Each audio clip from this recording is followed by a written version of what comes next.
I'm going to talk about the alternating series test, the alternating series remainder, and the difference between absolute and conditional convergence for an alternating series. So first of all, the alternating series test, or AST, three parts to it. First, the series has to be alternating, so that's kind of a given. So it has to be of this form, negative 1 to the n, or say negative 1 to the n plus 1 or minus 1, so the terms alternate sign.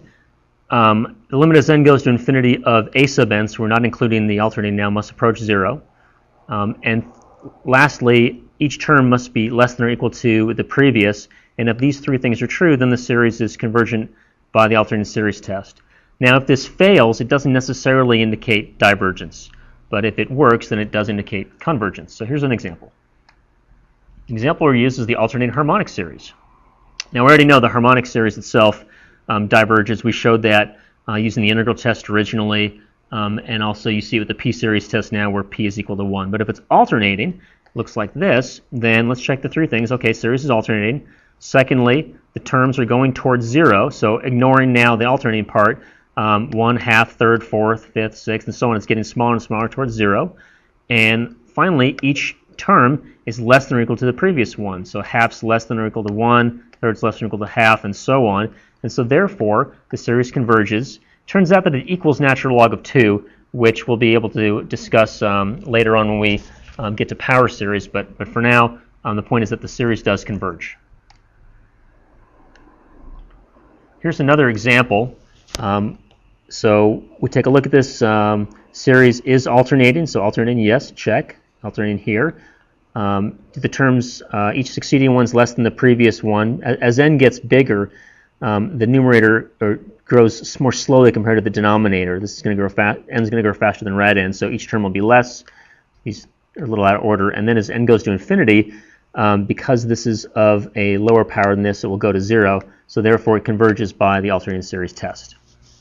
Okay, as far as the remainder goes for an alternating series, what's going on here is we've got the series negative 1 to the x times x plus 1 over 1.5 to the x. And this is going to converge by the alternating series test, x's instead of n's.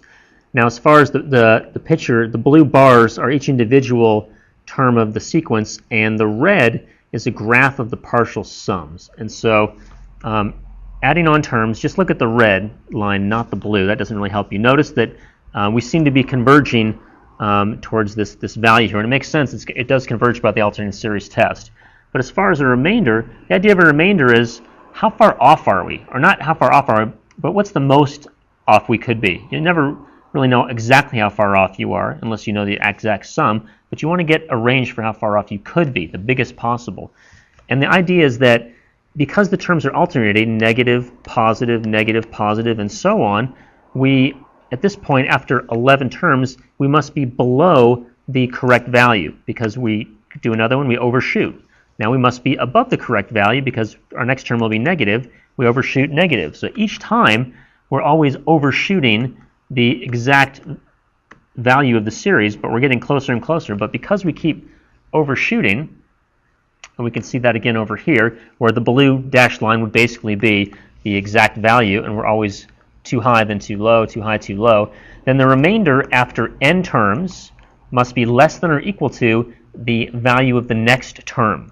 So if you've done 5 terms, you know that you must be your remainder must be less than or equal to whatever the 6th term is. So you're within that range of the exact series sum. So here's an example already done up. The idea here is how many terms do you need of this series to guarantee that you are within 0.001 of the actual true value. And so we can forget about the alternating part. We're just looking at a sub n, not including the alternating, and that's this piece here. The n plus first term then is 1 over 2n plus 2 factorial. We set that to be less than 0.001. We can invert this fraction, which makes this become 1,000, changes the sign here, and we just plug in numbers until we get 2n plus 2 factorial greater than 1,000, and when you get to n equals 3, you've got there. So if you use 3 terms of this series, your approximation will be within 0.001 of the true value of the series, the true sum. Same idea here, where we've got the alternating harmonic series. We want the error to be less than 0.001, or 1 over 1,000. This is a listing of the terms, and all the way up to negative 1 over 1,000, and clearly it requires 1,000 terms for us to get there. And so if we want to be less than 1 over 1,000, we need 1 over 1,001, which is the 1,001st term. So after 1,000 terms, we know that the next one is 1 over 1,001, which is less than 1 over 1,000. So we need 1,000 terms to be within that have our remainder within this error tolerance, which is quite a few terms. You'd like to have series that converge more quickly. Now the difference between absolute and conditional convergence. An absolutely convergent series is one that even if you forget about the alternating aspects, you take the absolute value, it converges. However, a conditionally convergent one is where you can't just take the absolute value. You have to keep in mind that it has positive and negative terms. That converges. However, if you do the absolute value and forget about the alternating, that would diverge. And so an example of a conditionally convergent series would be the alternating harmonic series, because the regular harmonic diverges, but the alternating harmonic converges. So it's conditionally convergent. So for this one right here, negative 1 to the n over ln n, it alternates. The terms keep getting smaller.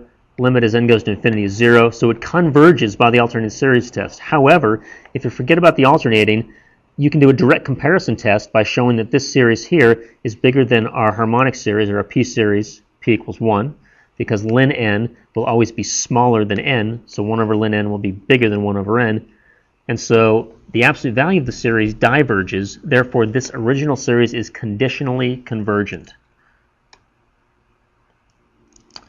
For this series over here, it's first important to realize that if you plug in integers into cosine n pi, you'll have cosine of pi, which is negative 1, cosine of 2 pi is positive 1, negative 1, and so on. So really, we can just rewrite this as negative 1 to the n. This is just dressed up a little. And now that we see it this way, we see if it's convergent. So it alternates. This limit goes to 0. The terms keep getting smaller because as n gets bigger, the denominator gets bigger, so the whole thing gets smaller. So it converges by the alternating series test. But now if you just look at it without the alternating, we know this will diverge because we could do a limit comparison test with 1 over n, the p series, p equals 1, which would diverge. And so this original series, this will be conditionally convergent.